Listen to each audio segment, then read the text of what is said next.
So I am due any day now with my fourth baby, and I wanted to share what I have prepped for my newborn because it's definitely a lot more minimal than it was with my first, where I had this really long registry and all of these things that I felt like I needed. And so let's break down what I have prepped for a newborn if you're looking to also be on the minimal side of things.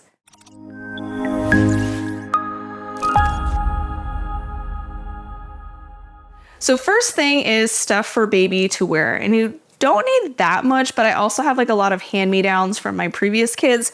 So I do have some new outfits for her.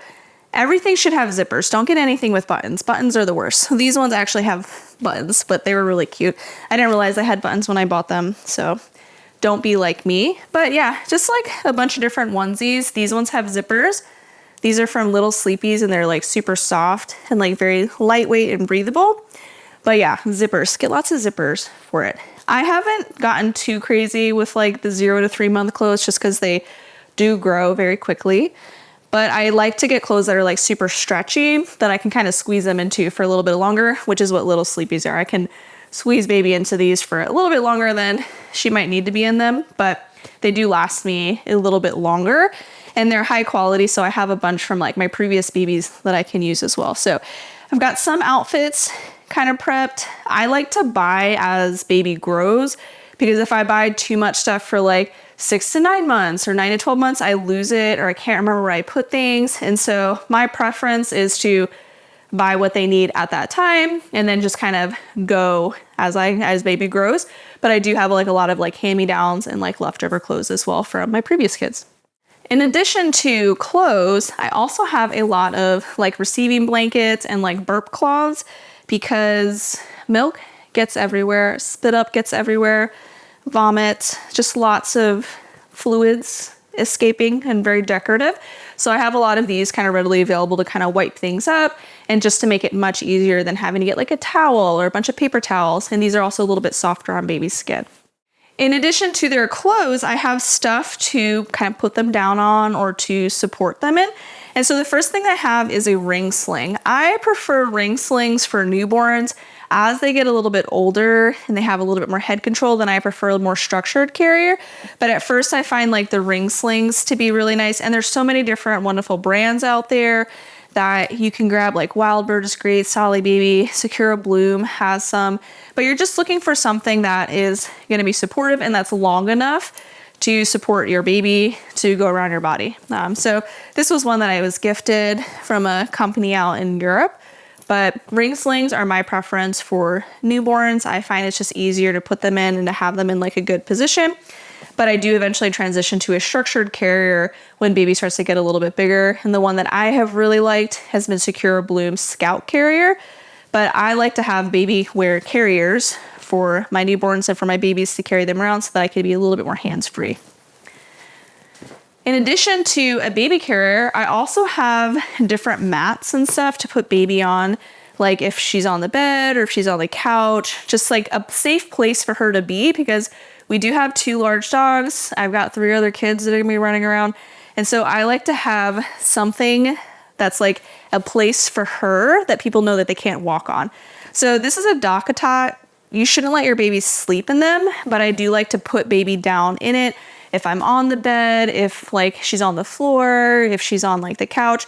They're great before they start like rolling. Once they start rolling, these start to become not as helpful. But it is like an established place for her to be. So I have some sort of pillow or something to put her on when she's on like an elevated surface, just to keep her safe from other people.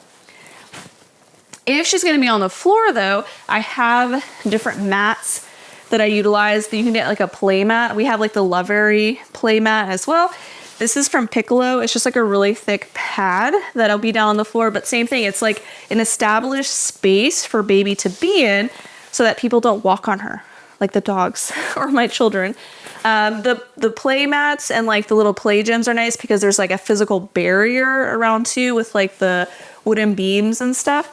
But this will be primarily a floor tool because tummy time is also really beneficial for newborns and for babies.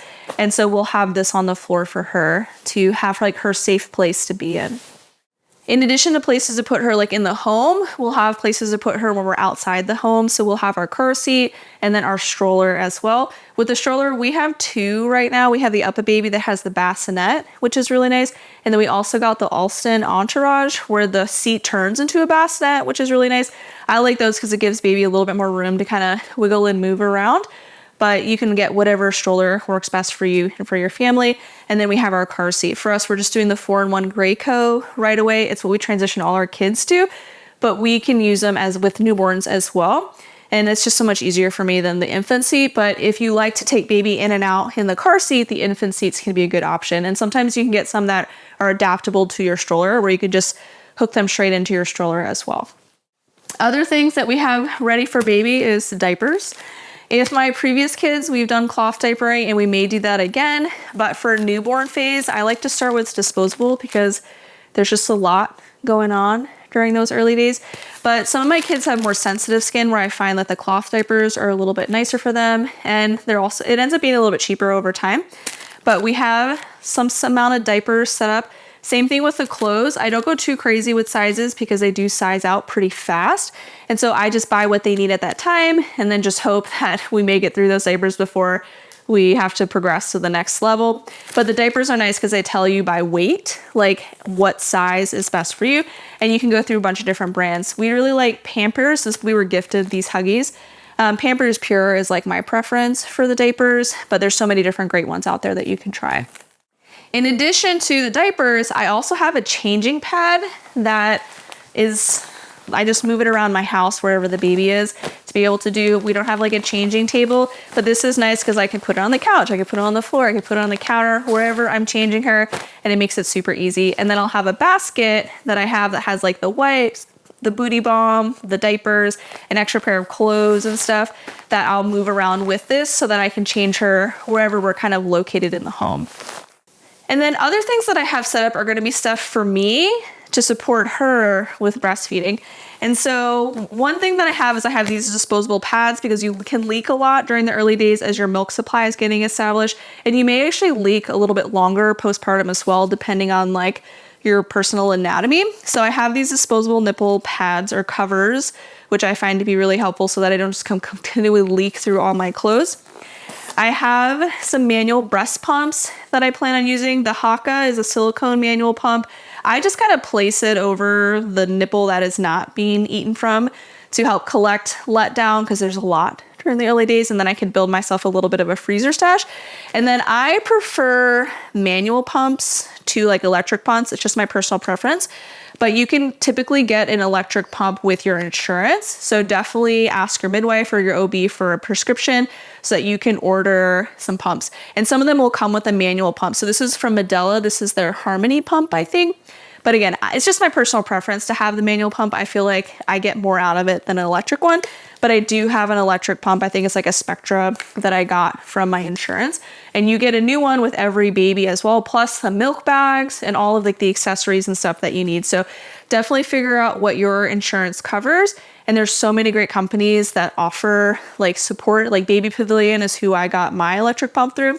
And they'll continue to send you like milk bags and stuff postpartum as well, like depending on what your insurance is. In addition to the pumps, I also have things to soothe my nipples. So these are Silverettes. They're little metal cups that you put over your nipples, like in between feeds. So you got like Madonna boobs going on. But silver has a lot of healing properties. It's antifungal, antibacterial. And so if you have any sort of like nipple damage, super beneficial. Also very soothing because newborn babies, they're trying to figure their life out. And you may or may not have somebody that sucks on your nipples all day long. I don't until I'm breastfeeding. And so my nipples get sore, and these are like little magic, and they can collect some breast milk, which also has a lot of healing properties in it as well. So all my friends that I've gotten these for have said that they're magic. I think they're magic. They're wonderful. But yeah, silver, super healing. They also put silver into like burn victim like bandages because it helps with healing so much. In addition to the silverettes, I also have just a nipple balm to put over my nipples if they are getting sore at all. With the nipple balms, usually you can breastfeed right after, like you don't have to wipe it off, but I will have like a washcloth available to wipe off if I feel like I put a little bit too much. This one's for Mother Love, just my personal preference, but I like it just for like the soothingness, and it also helps with like sticky. So if you're like your nipples feel like they're sticking to like your clothes, a nipple balm can be super helpful for that. And then speaking of clothes, I have a few different options of nursing bras. This one's from Bodily. It's their Everything bra, and it's like super lightweight. There's no compression with it, so it's not going to cause clogged ducts or anything, but it's just very nice to have on. I like to have something going on, like some sort of support for my breasts whenever I'm nursing, because the boobs get really big and they need a little bit more support. But this one's nice because it's non-compressive at all. I also have Bodily's bralettes as well, which are pull down. And so just kind of exploring different like bra options for you postpartum for nursing can be really beneficial, but making sure that they're not compressive, especially like in the armpit area, because it can cause some of those clogged ducts, which can then be very uncomfortable. In addition to the breastfeeding props, I also have stuff to help with hydration after birth. So this is the Easy Jug. It's like a gallon, and then it has a super long straw, so I can be in all sorts of positions because you nurse in a variety of positions, and so I can still hydrate. And then I have my electrolytes. I like LMNT because it has a strong flavor. I like strong flavors. If you don't like strong flavors, there are other options out there. But this is my personal preference, and so I'll have that kind of on standby to help hydrate me a little bit more postpartum to help improve my milk supply. So that's pretty much what I have prepped for baby number 4. We're definitely on the more minimal side of things with the 4th baby because, one, we just figured out what we actually need at this point, but having a bunch of stuff is totally fine as well. We had a ton for our first. I have clothes for her. I like to just stick to the sizes that she's gonna be as opposed to buying like enough for like the full year, because I found that I didn't use a lot of the clothes that like we were gifted when she was like 6 or 9 months because I lost it, couldn't figure out where it was. I forgot about it, and then she was too big by the time I found it. So I have some outfits ready for her. Zippers. Everything should have zippers. Only zippers. We've got birth cloths, plenty of receiving blankets to just kind of keep the fluid volume kind of under control, diapering stuff, and then we have stuff to put her on. So I've got my ring sling to carry her around the house when she's a newborn. Eventually we'll transition to a more structured carrier. I've got the DockATot to put her if she's on like an elevated surface, and then I also have a pad for the floor for her and a play gym, so that way she has like her safe places that she can be placed down, because tummy time and floor time is really important for baby, and so putting them on the floor is really beneficial. In addition to places to put her in the home, we also have stuff to help outside the house, such as the car seat and the stroller. There's so many different options out there, so it's just kind of figuring out what works best for you and your family. Our strollers allow us to have multiple children in them at the same time, so both the UPPAbaby and the Entourage have 2 seats within them. And then the UPPAbaby, you can attach like a kickstand, and so you can just kind of pile all the kids on. We're a family of 4 with 4 children, and so I need places to put all of these kids. With the car seat, we're skipping the infant seat this time around because I really wasn't taking the car seat in and out of the car. And so if you do think that you're going to take baby in and out of the car in the car seat, getting the infant seat can be really helpful. We're just going to start with the 4-in-1 Graco because that's what we transition all our kids to, because you can put infants and newborns in it. In the house, I also have breastfeeding support stuff. So I got like my nipple pads, things to help me collect milk, things to kind of soothe what's going on here, and then clothes for myself to support breastfeeding. And so that's what I have prepared for baby right now. Let me know what else you would have prepped, because I'm sure I'm forgetting something. Like, I've looked through registries to see what else it is that I am missing.